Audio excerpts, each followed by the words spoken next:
इस आदमी को तो आपने कहीं ना कहीं जरूर देखा होगा, लेकिन क्या आपको पता है कि इसने क्या किया था? इस आदमी का नाम सुरेंद्र कोहली है, जो एक नौकर था और मुनिंदर सिंह पंडेर के घर D5 में काम करता था। और D5 में बस कोहली और एक काम करने वाली माया रहती थी और मुनिंदर यहाँ बस कभी कभी आता था, बस अयासी करने के लिए, क्योंकि मुनिंदर सिंह की फैमिली उसके साथ नोएडा में नहीं रहती थी। तो वो कई बार यहाँ लड़कियों को या फिर कॉल गर्ल्स को बुलाता था, उनके साथ रात बिताता था। इसलिए कोहली बहुत पहले से अपने मालिक की मदद कर रहा था यहाँ बच्चों और औरतों को लाने के लिए। और जहाँ पे ये रहते थे उनके घर के ठीक पीछे एक बड़ा सा नाला था और उस नाले में कुछ पॉलिथीन बैग्स दिखे जो कि पूरे इंसानों की हड्डियों से भरे हुए थे। 17 sets of skull and bone मिले थे इन बैग से, जिनमें से 11 लड़कियों के थे और ये सारे के सारे प्लास्टिक बैग D5 के ठीक पीछे थे।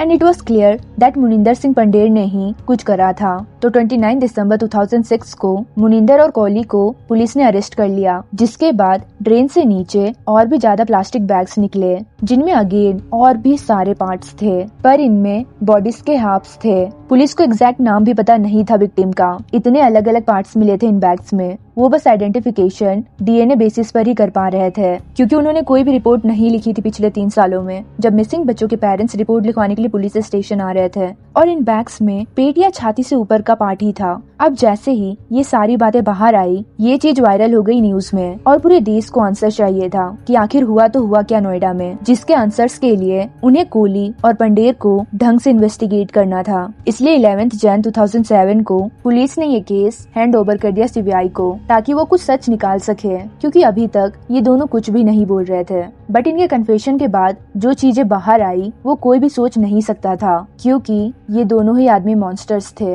2 महीने 60 दिन अरेस्ट में रहने के बाद भी D5 के नौकर कोहली के अगेंस्ट पुलिस के पास कोई भी सबूत नहीं था। हाँ, सारे के सारे बैग उनके घर के पीछे ही थे, उनके घर के पीछे नाली में ही गिरे हुए थे, लेकिन ये उन्होंने ही करा है, इस बात का कोई भी सबूत नहीं था। पर फिर मजिस्ट्रेट के थ्रू कोहली का कन्फेशन 27 फरवरी 2008 को रिकॉर्ड करा गया और उसका कन्फेशन बहुत ही ज्यादा हॉरिफाइंग था। कोहली कई सारे लोगों को अपने मालिक के घर लोअर करके लाता था, जिनमें 9 लड़कियां, बच्चियां, 2 बच्चे और 5 औरतें थी। और ये नंबर सिर्फ कोहली के कन्फेशन से है, जिसके बाद कोहली उन्हें मारकर उनके मरे हुए शरीर के साथ सेक्स करता था। और ये रेप अटेम्प्ट तब थे जब वो उनकी बॉडी को किसी ऑब्जेक्ट से मारकर उन्हें अपस्टेयर ले जाता था। सो उसके सारे विक्टिम्स खून से लथपथ होते थे और वो तब भी नहीं रुकता था। वो सभी बॉडियों को ऊपर वॉशरूम में ले जाता और बाथ टब में रख देता। वो इन बॉडीज को काट देता, जिनमें से कभी कभी वो कुछ पार्ट्स को अपने पास ही रख लेता था और बाकी पार्ट्स को वो प्लास्टिक बैग में डालकर अपने बंगलों के पीछे फेंक देता था, कूड़ा समझकर। फिर जो पार्ट्स वो अपने पास रखता उन्हें वो पकाकर या फिर कभी कभी कच्चा ही खा जाता था, ताकि घर में कोई भी एविडेंस ना रहे उसके अगेंस्ट। मैंने उसी टाइम तुरंत काट करके और इसका मैंने बाजू और ये सीने का एक पीस भी खाया था। अच्छा। हाँ जी, जो मैंने घर में ही मतलब किचन में बनाया था।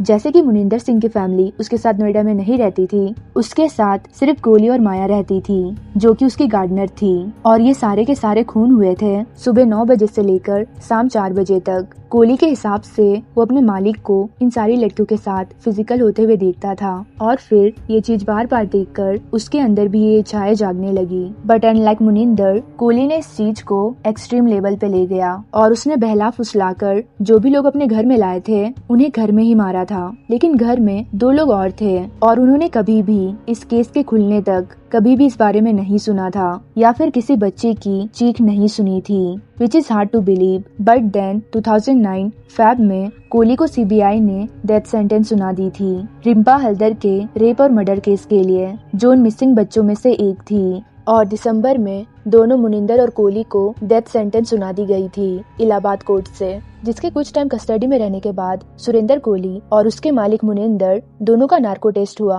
और इस नार्को टेस्ट से ये सामने आया कि कोहली ने ही सभी लोगों को मारा था। बट नार्को टेस्ट में ये भी साबित हो गया दैट मुनिंदर सिंह का इन किलिंग्स में कोई भी इन्वॉल्वमेंट नहीं था, उसको इन किलिंग्स के बारे में कुछ भी पता नहीं था। और सुरेंद्र कोहली ने भी ये कन्फेस करा था शुरुआत में भी और नार्को टेस्ट में भी कि सारे के सारे खून उसने खुद ही करे थे, जिसके बाद lawyer save them from penalty, स्टेटिंग कि उनके ऊपर अभी भी कोई कॉन्क्रीट एविडेंस नहीं था। इवन दो कोहली ने खुद कन्फेस करा था कि उसने ही सबको मारा था।